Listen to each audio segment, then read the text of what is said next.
Sa nga pong malakas na palakpak para sa ating Panginoon.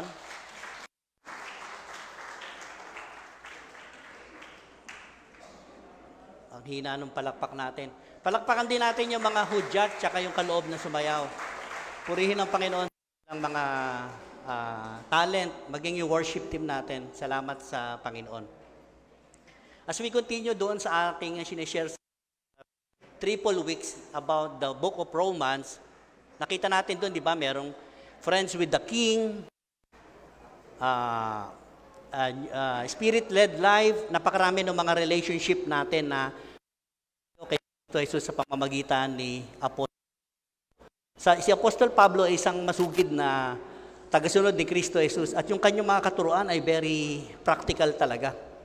Now, pupunta tayo sa Romans chapter 12. Ang Romans chapter 12 is all about the renewing of your mind.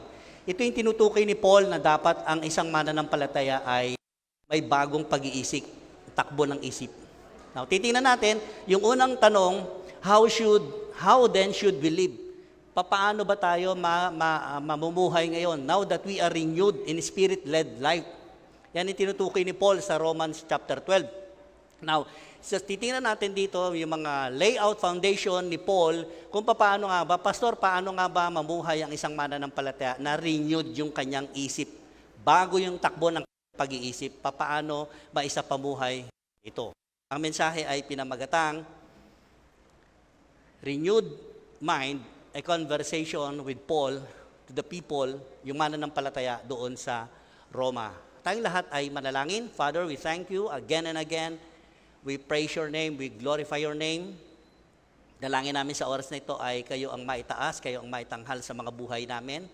Sa congregation na to, Lord, kayo po ang makita. Kayo po ang maging guro. Gamitin niyo po ang inyong lingkod bilang tuntungan ng inyong salita. At nawa, Panginoon, ang mensahe ay magamit naming praktikalidad sa mga pang-araw-araw na pamumuhay namin. At ang banal na Espiritu ang siyang hahayaan namin sa oras na ito, ang magmanifesto sa aming puso at isipan. Binubuksan namin ang aming mata na espiritualidad and even our hearts, O God, occupy space in our hearts at wala pong matitira na bakante ngayon sa puso namin, kundi bagkus ang inyo pong mabuting salita. Purihin ka, sambahin ka, sa pangalan mo lang, Panginoong Jesus. Amen. Amen and amen. Palakpak muli. Now, yung pagka-renewed ang mind ng isang tao, ito yung pwedeng mangyari. A mind renewed is a life transformed. Ibig sabihin, pagka ang tao ay bago ang lagi ang isip, ang buhay niya, ang magiging resulta, the product of renewing your mind is a transformation life. Bagong buhay lagi ang nagagamit natin. Dapat pagka-Kristiyano talaga, bago lagi buhay, di ba? Fresh. Tingnan niyo ang katabi niyo kung laging fresh yung mukha. Mukha bang fresh? Si pastor ba mukhang fresh na fresh? Hindi mo kang puyat, no? Hindi mo kang dahil lagi yung mukha mo, parang luging-lugi ka. Masarap, pagka tayo renewed mind, laging transform yung buhay natin. Pagka habang natatransform ang buhay natin, laging fresh na fresh tayo. Whenever we approach the throne of God dito sa congregation, dapat pag Sunday, di ba, excited tayo. Pag pupunta tayo rito, mag-worship ako sa Lord, I will do everything for the Lord. Gamitin ko, yung buhay ko, yung buong katawan ko, katauhan ko, isusuko ko sa Panginoon. Not just only for the 1 hour.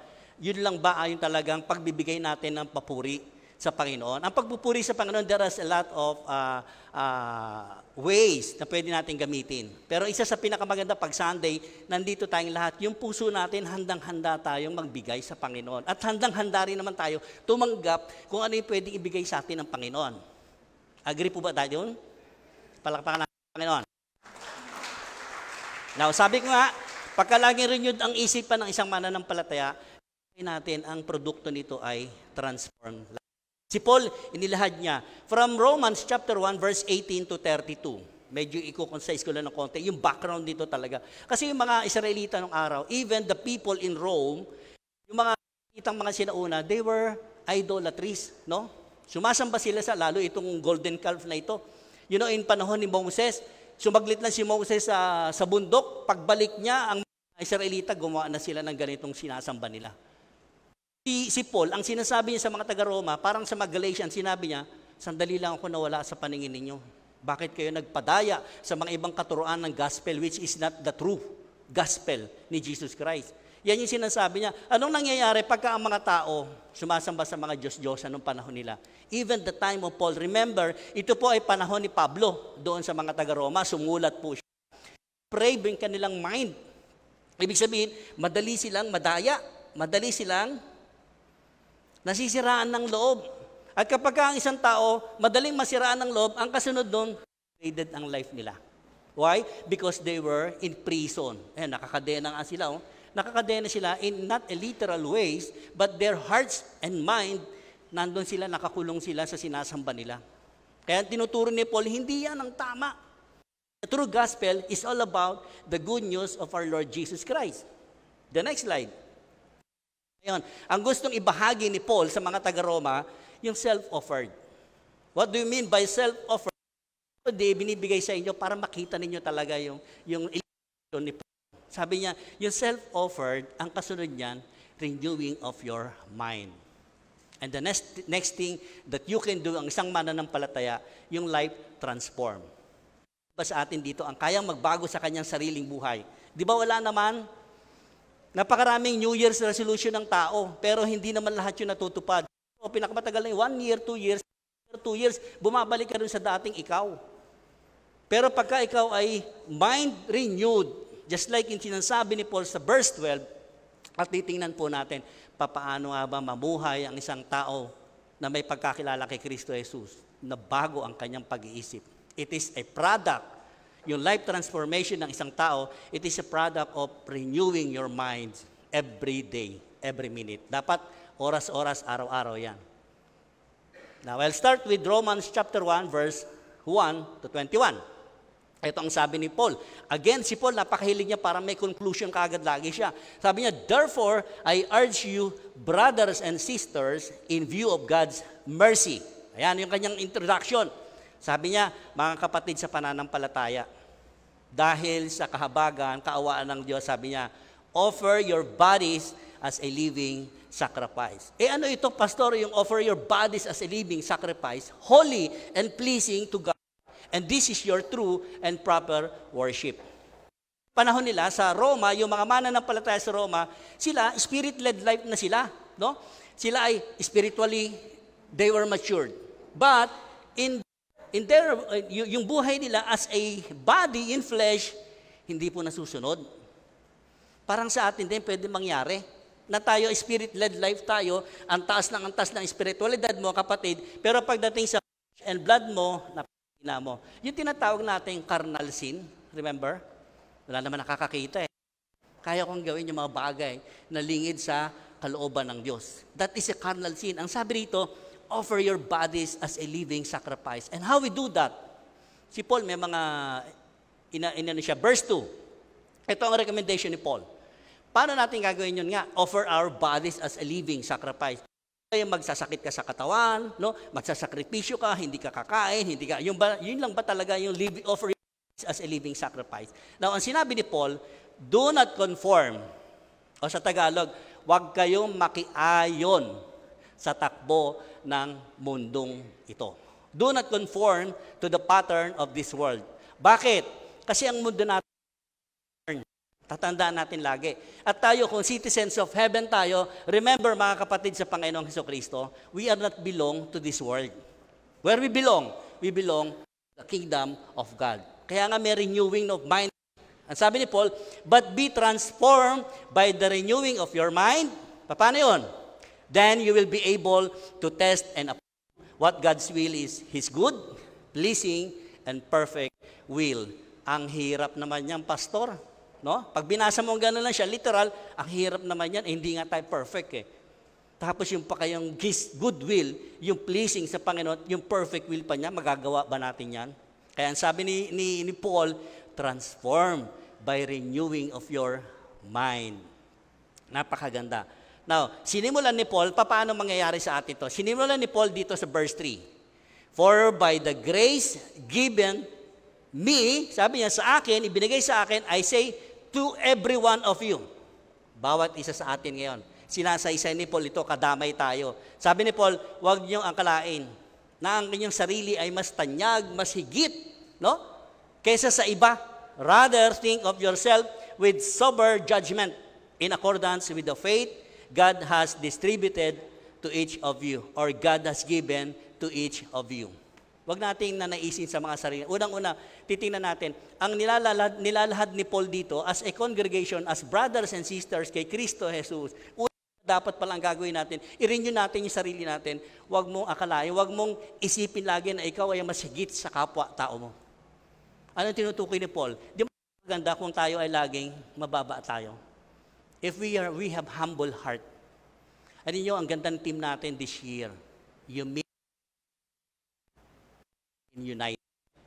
Kumbaga sa pag kami kababaang loob ang isang tao, hindi imposibleng makamit natin yung tayong lahat ay nagkakaisa. Yan yung sinasabi ni Paul. Lahat tayo binigyan tayo according to God's faith na ipinagkaloob sa atin, yung gift sa ating lahat. Kaya each one of us, we are part of the body. You know, yung mga hudyat, yung mga kaloob, yung praise and worship, that is part of the worship team. Iisa kayo, hindi kayo bukod-bukod.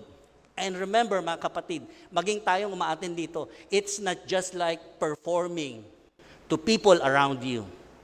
Nagpe-perform ka man, una sa lahat, dapat pakita mo sa Panginoon, Lord, ito yung gift na ibinigay mo sa akin. I want to give it to you. A living sacrifice. Right?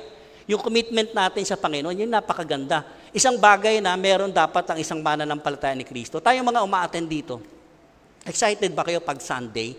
Excited ako makarinig ng salitaan ng Diyos, ng mensahe ng Panginoon. Excited ako yung mensahe ng Panginoon para sa akin. Right, mga kapatid? Di ba napakaganda? Ang mensahe ng Panginoon para sa akin yan. Sa next verse, verse 4. For just as each of us has one body with many members. Tingnan niyo sinabi ni Paul. Sabi niya, parang tayong lahat, may kanya-kanya tayo mga parte. Parang yung katawan ng tao. May kamay, may paa, may binte, may hita, may braso, may ulo. Lahat po yan kasama sa iisang katawan. And these members do not all have the same function. Totoo. Sabi nga, di ba, kung ano man yung sakit ng kalit-litan ng bahagi ng iyong katawan, sumakit nga ang ngipin mo, apektado lahat, pati utak mo eh. Para kang ginagrind yung pag sumakit ng ngipin mo, di ba? Apektado lahat eh. Parang ganun dito, merong isa sa miyembro ng body of church na may sakit, o may karamdaman, o anumang bagay sa buhay na hindi ka lugod-lugod sa Panginoon, lahat tayo, right? Members do not all have the same function. Wala nga tayong iba-iba yung function natin, pero nararamdaman dapat ng bawat isa. Ay, bahala siya. Doon naman siya sa worship team. Bahala siya. Doon naman siya sa leaders. Bahala siya. Doon naman siya sa...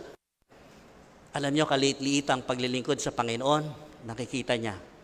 Even yung naglalampaso po rito. Buti nga tayo, pupunta na tayo rito, pag linggo malinis na, maayos na yung silya. But those people na may gift sila na mag-ayos dyan sa congregation, sa church, sometimes people around us, hindi nakikita yan. Right? Pero ang Diyos, lahat ng ginawa mo para sa Kanya, nakikita niyan. Palakpakan natin sa Lord.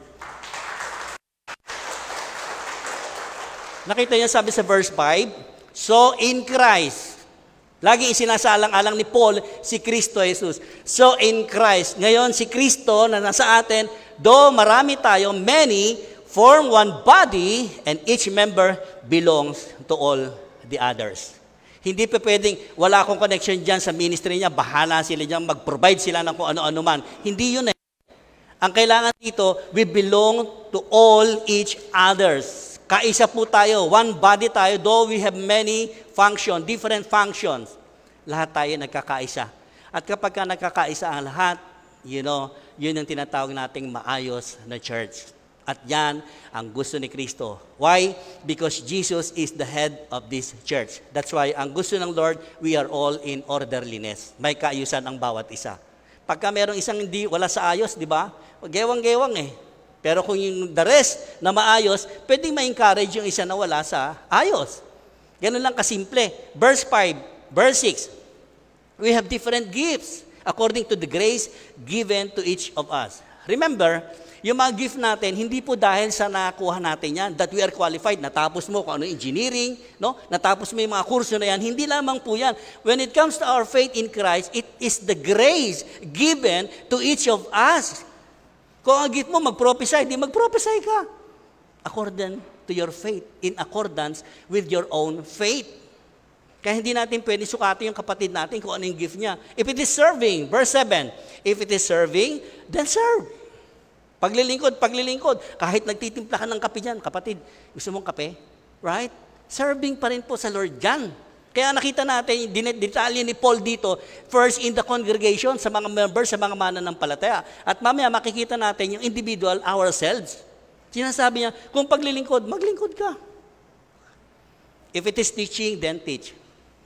You know, si Jesus Christ, alam natin, kung ano yung naging buhay ni Jesus nung siya ay bumaba rito, to serve, not to be served. So ang gagawin natin, lagi ehemplo si Kristo Jesus. And even Paul, sabi niya, imitate me as I imitate Jesus. So ako, wag niyo akong gagayahin. No? Wag niyo akong gayahin. Kung gagayahin mo ninyo ako, gayahin niyo yung nakikita niyo si Kristo sa buhay ko po. Not just on myself. Lahat po tayo gano'n. Ang titingnan natin lagi kung ano yung naging buhay ng kapatid natin nung siya ay na kay Kristo Jesus na. Kasi pag di natin tinignan nung si Kristo ay nasa buhay niya, lagpak po tayong lahat. Magiging judgmental ka lang sa kapwa mo. Look at the other members as Jesus Christ renewed them, yung kanilang mind. Verse 8, if it is encourage, then give encouragement. If it is giving, then give generously. Ako, pastor, masarap tanggap na lang ako ng tanggap. Hayaan mo na sila na lang yung giver. No? Mas maganda yata yung ganon. Yung giver, ako, tanggap na lang tanggap. But, sabi ni Paul, if it is to lead, do it diligently. If it is so, to show mercy, do it cheerfully. Lahat ng binanggit ni Paul, it's all about the whole congregation, the whole body of a church. Napakahalaga po niyan. Now, sa verse 9, biglang kumambyo si Paul. Tingnan verse 9. Ito na yung sinabi niya for each one of us. Ang bawat isa sa atin, ang sabi niya, love must be sincere. Di ba may sinasabi siya sa Korinto? In all your ways, do with love. Ano ibig sabihin ni Paul dito? Kasi yung panahon niya sa Roma, ang dami mga deprived na mga mananampalataya. And remember, na pe-persecute po silang lahat doon, ha? Sa Roma. Kaya ganito yung salita ni Paul nung panahon nila. Hindi natin pwedeng i-apply ng buong buo, lulununin natin, dahil ang kausap ni Paul dito, taga-Roma, may mga sinabi si Paul na pwedeng applicable sa buhay natin ngayon. Right? Ang sabi niya, love must be sincere. Ano ibig sabihin?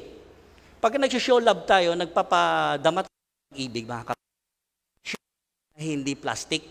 Hindi siya parang kandila na lulusaw. No? Ang sabi nito, hate what is evil. Dapat kinamumuhian natin ang evil doing. No? Cling to what is good. Be devoted to one another in love. Honor one another above yourself. Again, ang sabi ni Paul, hayaan kayong maitaas, kayong mapapurihan. Higit sa lahat, mas bigyan mo ng kapurihan, kapakanan ang kapwa mo bago sa sarili mo. And you will be devoted to one another. Kasi pagka tayo ay may Jesusness, yung essence ng Jesusness, yung loving, acceptance, forgiveness, forgetting. Lahat yun, maka-Jesus po yun. Pagka ganun ang puso natin, at ang bawat isa ay nagkakaisa sa ganung uri ng attitude, ng character natin, then, di ba ang sarap sasabihin sa'yo, ikaw ngayon ang pinupuri, hindi siya, oy, ang galing ko. Alam mo sa mensahe, ang galing ko mag-deliver eh. Hindi ganun eh. Masarap, di ba, maririnig mo sa kapwa mo mananampalataya. Ang ganda po ng message, pastor, ng Panginoon sa buhay ninyo. Di ba? Honoring God first, yun po yung pinakamag. The next verse. Then, never be lacking in zeal. Ang sabi ni Paul dito, dapat maging masigasig. Maging masigasig. Yung sigasig po, yung lagi kang mainit. Tingnan yung mga bagong mananampalataya. Di ba yung mga bagong tanggap sa Panginoon, napakainit niyan. Gusto niya lagi may Bible study, gusto niya lagi may mga kung ano-anong gawa. Ang sipag. But keep your spiritual fervor. Huwag maging tamad. Maging masipag, matiyaga. Sabi niya, for what? Serving the Lord. Ito lang ba? Dito lang ba ang paglilingkod sa Panginoon? Mga kapatid, ang paglilingkod sa Panginoon, hindi lamang po sa loob ng church, hindi lamang po sa mga kapatiran. Although binanggit ni Paul dito, una sa lahat, sa mga kapatiran na nangangailangan, you have to attend what your brothers and sisters need. But of course, to the needy outside. You know why? Kasi doon mas makikita sa atin na tayo ay naglilingkod kay Kristo Jesus. The more we do to others, even the least, sabi ni Jesus Christ, di ba? Ano mang ginawa nyo sa least of my disciples, ginawa ninyo para sa akin yan. Eh, Panginoon, hindi namin kayo nakitang na hospital, hindi namin kayo nakitang nakulong, hindi namin kayo nakitang nawalan ng damit. Ang dami binanggit ng mga disciples. Ang ibig sabihin ng Panginoon, kung merong tinulungan, out of your heart, yung desire ng puso mo, parang in-squeeze mo gano'n yung puso mo, tumulong ka sa kapwa mo nang walang pag-aalinlangan, you do it to the glory of our Lord Jesus Christ. Share with the Lord's people who are in need. Practice hospitality. Napakaganda. You know, pag nagmamature talaga ang Kristiyano, parang wala nang puwang sa yung pagiging madamot. Yun lang, pag dumadaan kayo kung saan kayo pupunta, di ba, may nakita mga nagwawalis sa daan, no? Yung nagwawalis yung street sweeper, parang sinundot ang puso mo na bigyan mo siya. Kahit magkano, you know, ang ganda na lumalabas sa maraming salamat po. God bless you. O, doon pa lang, nabe-bless ka na ng Panginoon, sa mumunting kurampot na inapamigay mo sa isang tao. Buti nga hindi ikaw yung nagwawalis. Imagine mo kung ikaw yung nagwawalis sa kainitan ng araw, di ba? Nabaligtad. Pero hanggat maaari, doing good to others, kahit kayo mga bata, no? Sumunod kayo sa mga magulang niyo. That is one way of Jesusness. Sumunod sa mga magulang, honor your parents. Laging sinasabi ng Biblia yan. Kasi may kalakip na pangako yan. Pastor, matanda na ako ngayon, may asawa na ako, may apo na ako, buhay pa yung nanay ko. You can honor your parents. Yung mga buhay pang nanay dito, honor your parents. Although sometimes hindi nyo sila na-obey, just honor your parents. Kasi ang pangako ng Diyos hindi nagbabago. The next verse, 14, ang sabi dito, bless those who persecute you. Ito na, medyo lumalalim na yung sinasabi ni Pablo. Ang sabi niya, bless those who persecute you.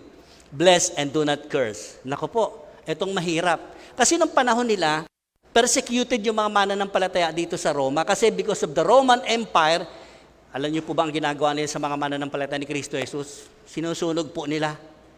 Kaya imagine kung tayo ay nasa panahon nila at ito ang sinuturo sa atin ni Paul, ano? Bibigyan namin yung nagpe-persecute sa amin?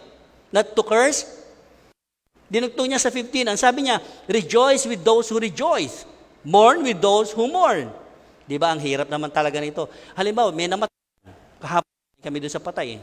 Ang hirap magsabi talaga sa isa na ulila, namatayan na sabi, kaya mo yan kapatid, hihimasin mo pa yung likod. Di ba? Kasi hindi ikaw yun. Right? Kaya kung tayo pupunta ng patay, huwag na tayo magdadagdag pa ng maraming salita. Just like tapik-tapik ng konti sa ano. Kung minsan hindi nakakatulong. Bakit ba? Ano ba nangyari? Ba't nagkasakit? Ganito nga, magkukwento na naman yun. Di ba? May darating na naman ibang, ano bang nangyari sa namatay? Kaya sabi ko sa susunod, i-tape recorder mo na para pag kayo mo darating lagi. Pindutin mo yung play. Ay, nangyari sa asawa ko. Hindi, kada darating, tanong ng tanong. And you know what, mga kapatid, hindi biro ito. Ang naiisip ko nga ngayon, sabi ko, sa dami ng patay na atinan ko, kasi pag namatay, may eulogy, may necrological service. Sabi ko, naisip ko lang para sa aking sarili. Pag nag-60 years old si Pastor Ronnie, gusto ko mag-eulogy na tayo. Dahil buhay pa ako, maririnig ko yung mga sasabihin ninyo. Ganda. Eulogy, maririnig mo na yung mahal mo sa buhay, mga kaibigan mo, lahat, kung ano yung sasabihin. Hindi yung pagpatay, kung ba, napakabait na si Pastor, matulungan yan. Patay ka na, hindi mo na maririnig yun. Right? Bagamat hindi masama. Hindi masama yun. But sabi ko nga, maging yung nanay ko ngayon, 84 years old. Sabi sa kanya, Nay, maglalaan ako ng pag 85 years old mo, maglalaan ako yung mga kapatid mo, yung mga buhay pang kapatid mo, patay na rin mga kapatid niya, pamangkin mo, apo mo. Maggagawa ako ng isang program, yung parang maririnig mo na talaga mismo sa iyong sariling tenga kung ano yung naging buhay mo. Di ba ang ganda? Rejoice with those who rejoice, mourn with those who mourn. Live, hanggat maaari, live in harmony with one another, do not be proud. Tingnan niyo si Paul, lagi niya pinagdidinan, huwag kayong maging mayabang. But we willing to associate with people of low position. Do not be conceited. Proud, huwag kayong maging proud. Yung laging handa tayo na bumalik sa level ng kapatiran natin, na, hindi, pastor ako kailangan kayo lumapit sa akin. Hindi ganyan ang tinuturo ni Kristo at ni Paul. Ang sabi ni Paul, hanggat maaari, maging mababang loob kayo. Kristo Jesus bumaba sa pinaka-lowest point ng pagiging servant po. Kung si Kristo, Panginoon, gayahin natin siya, we have to be low. Hanggat maaari maging mababa tayo, even though that you are in a higher position. Sa mga trabaho ninyo, tingnan ninyo. Ma'am, sir, good morning po. Pero pag wala ka naman, kung ano pinagagawa, di ba? Oh, totoo hindi? Kasi gawain din ng araw. Pag nandyan yung boss natin, kung ano kabalustag ang ginagawa natin sa opisina. Pero pag nandyan, para ka maamuto pa, Sir, good morning. Ano pong paggagawa niyo? Gusto niyo po pagtimpla ko kayo ng kape? Di ba? Ang sinasabi ni Paul, kahit na tayo anong posisyon sa buhay natin, marangya ka man ngayon, kung mayroong mga taong mababa talaga nangangailangan, do it in their position also. The next verse, 17. Do not repay anyone evil for evil. Be careful to do what is right in the eyes of everyone. Ito yung sinasabi ko kanina. Now, ang sabi rito, ginawa ka na masama ng kapwa mo, anong balik mo? Nung araw, pag ginawa tayo na masama ng kapwa natin, ang babalik natin, dobling kasamaan ang igaganti natin para mas lalong masaktan siya, di ba? Right? Sabi rito ang sabi ni Paul, do not repay anyone evil for evil. Now, tayo, that we are renewed in mind. Kasi pag hindi renewed ang mind natin, yun talaga ang total reaction natin, ang ibabalik natin. Mas matindi ang saksak na gagawin mo sa kanya. Even at the back, sasaksakin mo. Ang sinasabi ni Paul, pag ginawa ka na masama, huwag masama rin ay ganti mo, kundi kabutihan ang ipakita mo. Anong point natin dito, mga kapatid? Ang sabi rito, verse 18, if it is possible. Kasi nga sabi ko, yung context nito, yung mga Hudyo na nandun sa Roma, oppressed po sila. Ginagawa na sila ng masama talaga, no? Pero sabi rito, if it is possible, kung maaari naman. Halimbawa, pastor, sinunog yung bahay ko, namasakre yung mga pamilya ko, tapos papatawarin ko kagad yung gumawa noon. Logic naman, di ba? Isipin natin. May batas tayo para pagbayaran yung mga ganong kasalanan. Ang sabi ni Paul, if it is possible lang naman, kung posible lang naman, as far as it depends on you, live at peace with everyone. Kasi pag pinatulan mo yung gumawa ng masama sa'yo, ano mangyari?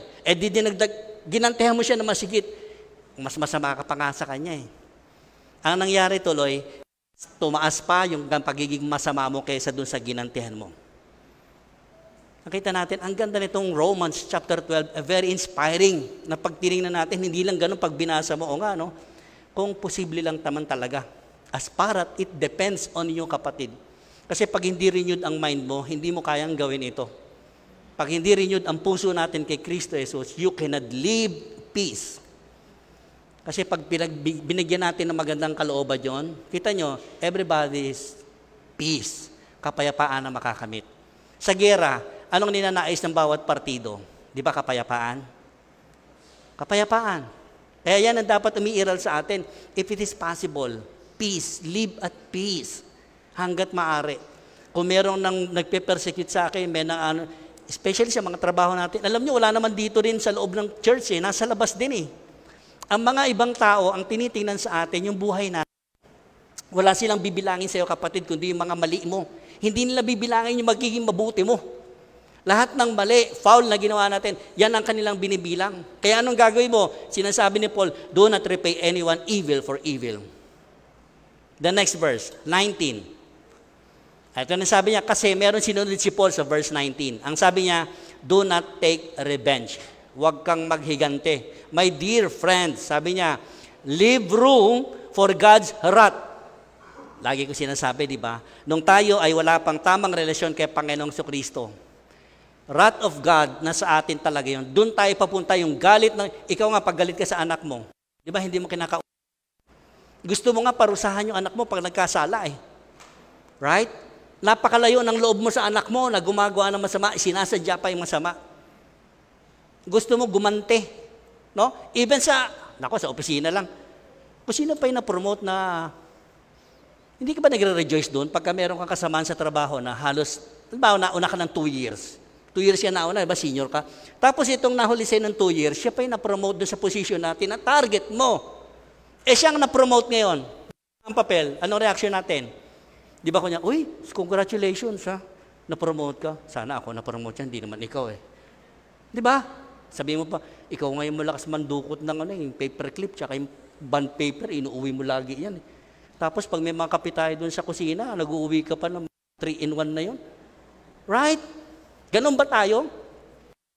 Tapos pag ginawan ka pa naman sa gusto mo mag-revenge sa kanya, gumante. Sabi ni Paul, it is written, for it is written, nasusulat. Ginamit niya yun sa Proverbs.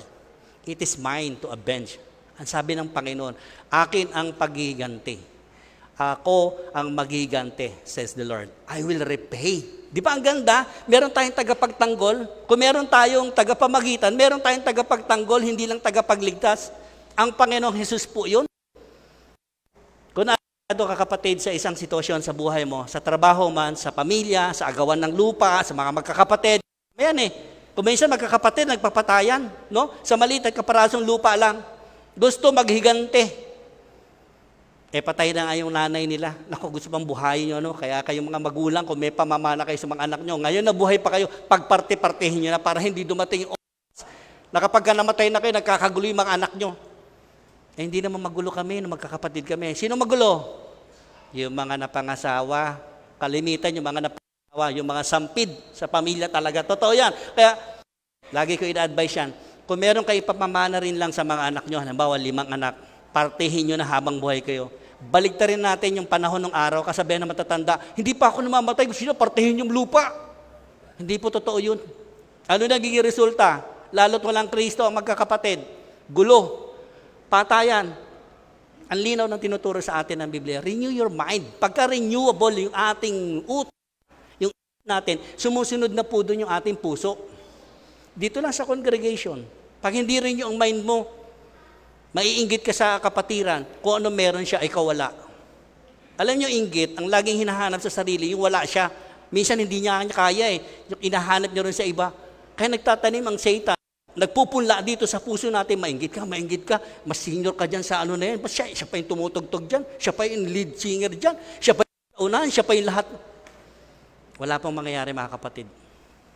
Tayong lahat, iisang katawan ni Kristo Jesus, na dapat ang puso natin may kababaang loob just like Jesus Christ. Verse 20, on the contrary, sabi naman ni Paul, ang galing. Sa verse 20, on the contrary, sige, hindi mo kayang repay ng evil, kabutihan yung evil. Sabi niya, if your enemy is hungry, feed him. If he is thirsty, give him something to drink. Ang hirap naman ito, pastor. Inaaway na ako. Dadalhan ko pa ng isang grocery dun sa kapitbahay mo, di ba? O kapitbahay ito, ginrocery pa kita, isang push cart. Ganon sabihin ito. Mga kapatid, hindi lamang po yan ang application dito.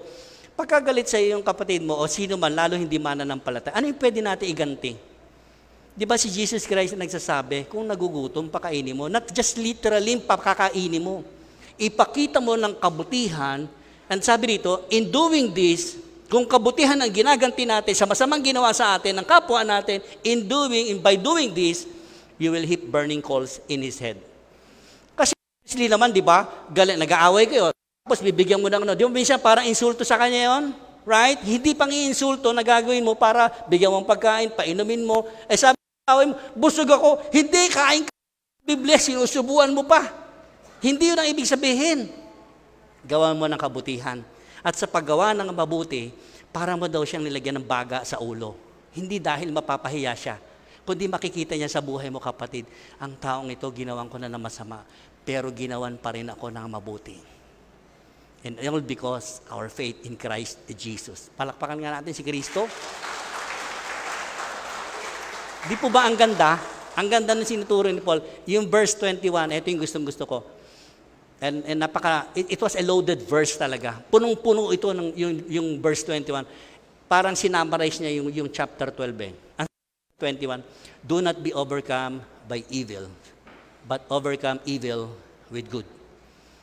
Panindigan, kapatid, kapag tayo na kay Kristo Jesus, walang kadiliman na pwedeng mapaghari sa buhay po natin. Yung Romans, na book of Romans, sinabi doon, ang kasalanan, nagkakaroon lang siya ng power if we allow. Pag binigyan natin siya ng authority na mangyari sa buhay natin. Pero hanggat hindi natin binibigyan siya ng puwersa, ng force o kapangyarihan, hindi ka nagkakasala, kapatid. Because the power of sin is death already. Kaya sinabi niya, renewed tayo, not guilty ka na eh. Yung justification na tinanggap natin, sabi ni Paul, ang sinumang namumuhay sa liwanag, kahit kailan hindi ka nalalakad sa kadiliman.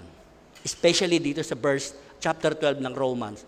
Hindi kayang magwagi ng kadiliman, ng kasamaan, kapag ka si Kristo Jesus, the light of the world, is in our hearts. Nasa buhay po natin siya. The next slide. Uuwi tayo, eto ang baunin nyo. A mind renewed is a life transformed. Past tense na po yung ginamit dito. Bakit? May product kasi yung pagka-renew ang mind natin to the things that is in heavenly onward. Not just only external, but inward. Dito galing sa puso natin.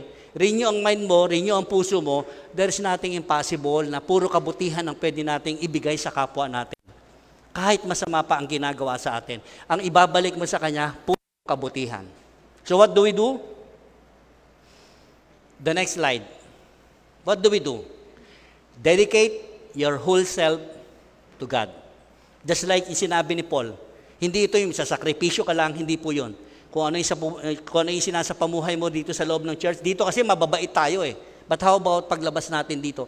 Pag nasa opisina tayo, pag nandun tayo sa ibang tao, pag nakikipagkapwa-tao tayo, ano yung lumalabas na ugali natin? Ano yung karakter na pinoportray natin? Dedicate your whole self to God. Kasi kapag ang buong katauhan natin nakasurrender kay Kristo Jesus, from head to foot, lahat po yan, it will be glorified God sa buhay mo, kapatid.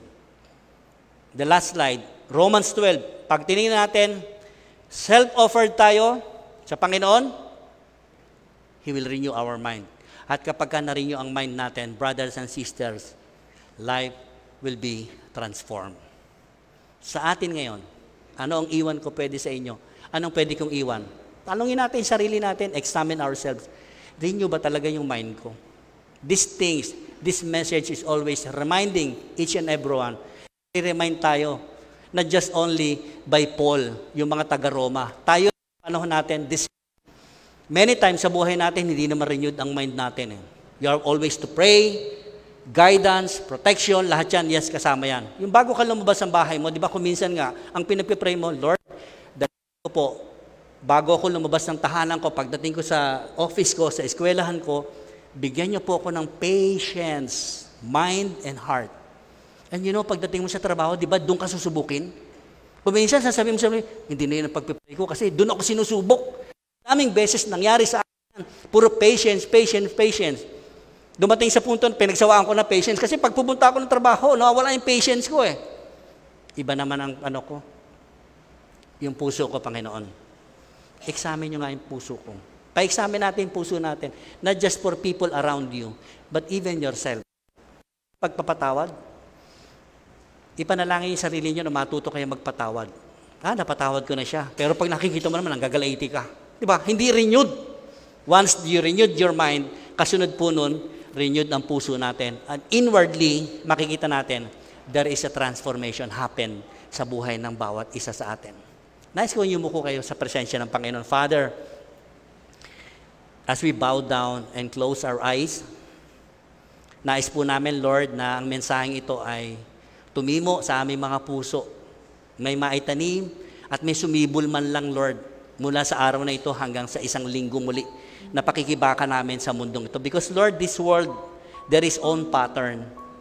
Nawa, Panginoon, yung pattern naman ninyo, yung siyang maganap sa buhay namin. Even though that it's very hard. Totoo, Lord, ang hirap mag-transform, pero dito sa salita, turo ni Pablo sa mga Roma, ang dami namin pwedeng pulutin. Especially sa family of life, family of church, and even individuals. I pray, O God, that you will continue to mold us according to your mindset. Yung mind condition namin, Lord, napakahirap talaga. Pero salamat po sa pagpapaalala ng mga mensahe na pwede po naming maisapamuhay. And even we apply it in our practical ways, O God. Pangunahan niyo po kami, Holy Spirit. Guide us, protect us, cover us with your precious blood. Especially, Lord, yung pamilya na ito, yung congregation na ito, day by day, San Pedro, at ang kabuuhan ng day by day. And even right now, Lord, we can declare that we are renewed mind so that our lives will be transformed. Maraming salamat sa mensahe, Panginoon. Salamat po, Banal na Espiritu. Patuloy nga po kayo na malayang kumilos sa bawat isa. Ito po yung samot, dalangin namin, punong-puno ng katagumpayan at pag-asa sa mga buhay namin. In Jesus' mighty name we pray. Amen.